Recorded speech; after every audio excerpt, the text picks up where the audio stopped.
YouTube, Flash Speaks back for another video. Listen, I'm just want to say this at the outset as a disclaimer.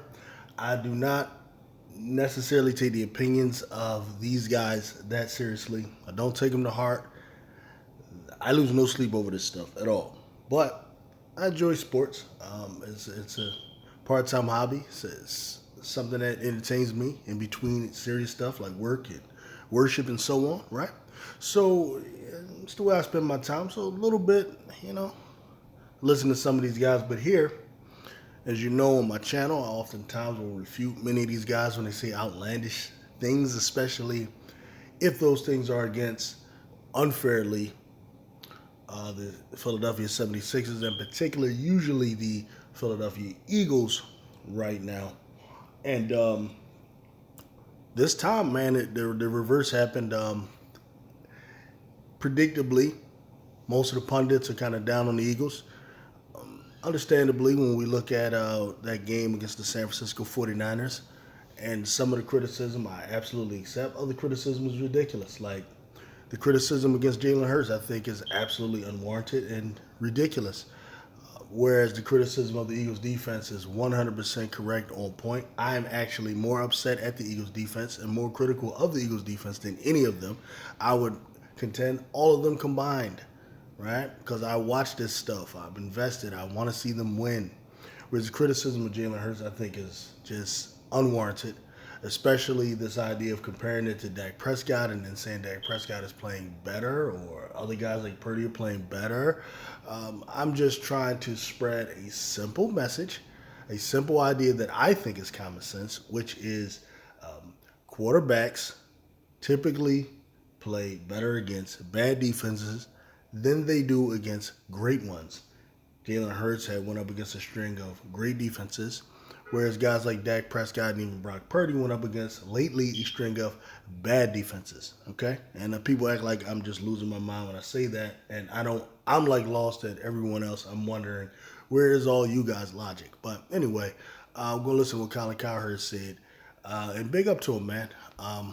He was really very rational here, and let's check it out. Philadelphia got sandblasted by the Niners. They're going nuts now. So Jalen Hurts in Philadelphia have won 24 of 26 games. Home, road, good weather, bad, rain, sun, sleet, snow, blowouts, close games, 24 of 26. That's pretty good. Last 2 years, the surest thing in the NFL, Philadelphia is going to win a game. You got that right. But their schedule, and we had pointed this out weeks ago, got strangely backloaded. So they had to face the Cowboys, really good OD lines, Kansas City, great young defense, Buffalo, and San Francisco, back-to-back-to-back weeks. Rest of the league would have been overwhelmed to go 3-1. This is the thing. Most people don't want to admit that. Ain't too many teams getting through that 3-1. Ain't happening. Most teams be 1-3. Some 0-4. Most 2-2. Eagles went through that thing 3-1. Toughest four-game stretch in the NFL, I would argue, for any team this season. And the Buffalo game was especially tough because the defense was on the field, as J-Mac and I had pointed out. J-Mac first, 96 snaps.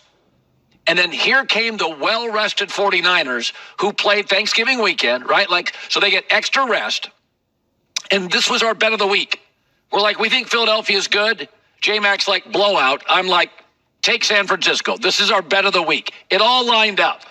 And now they're pretenders. 4 straight physical teams in a row. The last one, you're on short rest, heavy snap count. And here come the well-rested, focused, incredibly well-coached, offensively profound Niners. It was pretty obvious it could be ugly fast. By the way, no matter how great of a pitcher you are, if you get into high leverage moments, inning after inning after inning, you're going to give up runs and hits. But here's something else to consider. Common sense. And this is the things I've been trying to stress pretty much all week to Eagles fans. One was to look at the reality of the game, accept the fact that your team had less rest than the other team. You have to look at those things. You got to be real. You have to hold all of that stuff in perspective. That if you face them again under different circumstances, the outcome is likely to be different.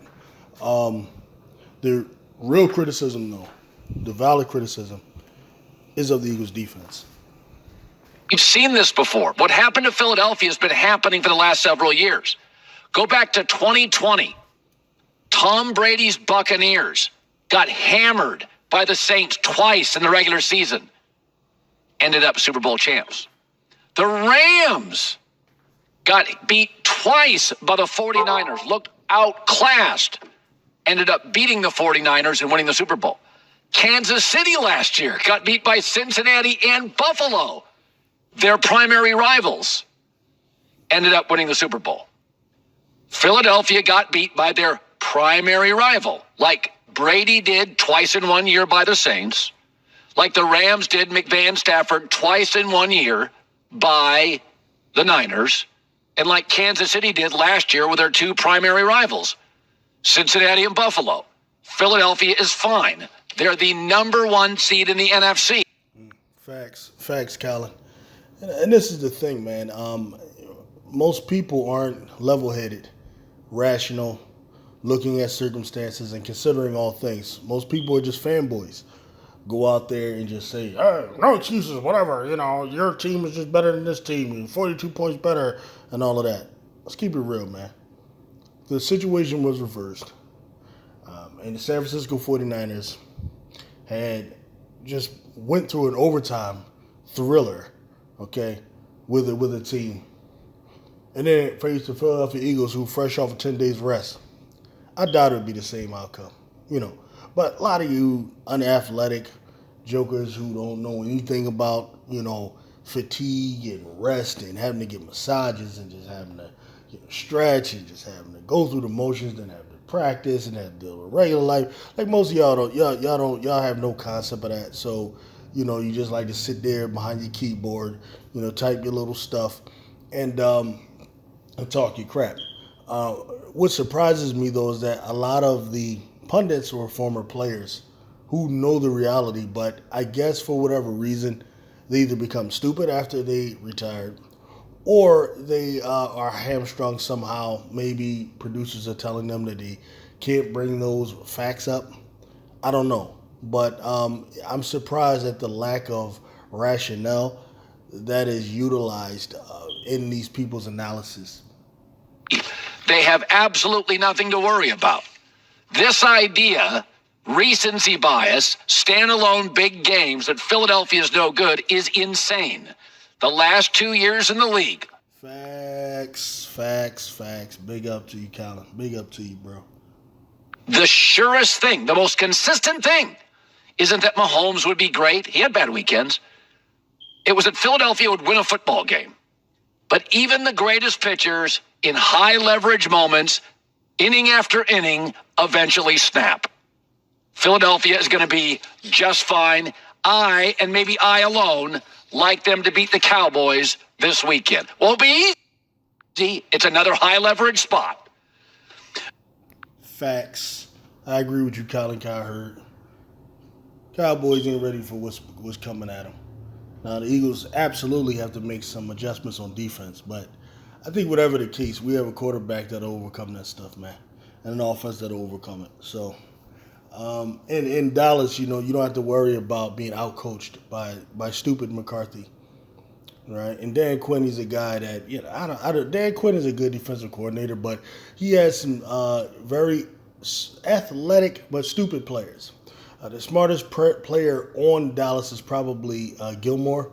I know people think Parsons is smart. Parsons does do his film work, but I don't think, I watched him at Penn State and then watching him here. He's a guy you can outsmart. That's the thing with Parsons. He's 90% athlete, 10% intellect, and it shows on the way he plays out there. He has trouble recognizing when Jalen Hurts is going to pull, when he's going to run, all of those different types of things. And that's why he's ineffective against the Eagles. And then he's also up against one of the smartest offensive lines you're going to face. They better put his ass over there with Mike Lattimore because, Lane Johnson doesn't care about Micah Parsons. Saw what he did to Bosa. He was throwing his ass into the ground like a rag doll, right? So those are the reasons that the Philadelphia Eagles will always perform well against the Dallas Cowboys. And even if you watch the last 3 games, Philadelphia Eagles, for the most part, in control of those games. I don't care about yardage on the ground. I don't care about that stuff. That's not how you judge a game. You look at the ebb and flows of the game. Philadelphia Eagles, you talking about last year, even with Gardner Minshew playing, we're up like double digits, going into that damn fourth quarter. And then the defense, of course, gives up big plays. And then Gardner Minshew's inability to go back and forth with Dak Prescott. Okay? But that's not Jalen Hurts, though. Jalen Hurts will go back and forth with Dak Prescott, with ease. So I expect us to pull this out. You know what I mean? That's all I got on that, man. Peace.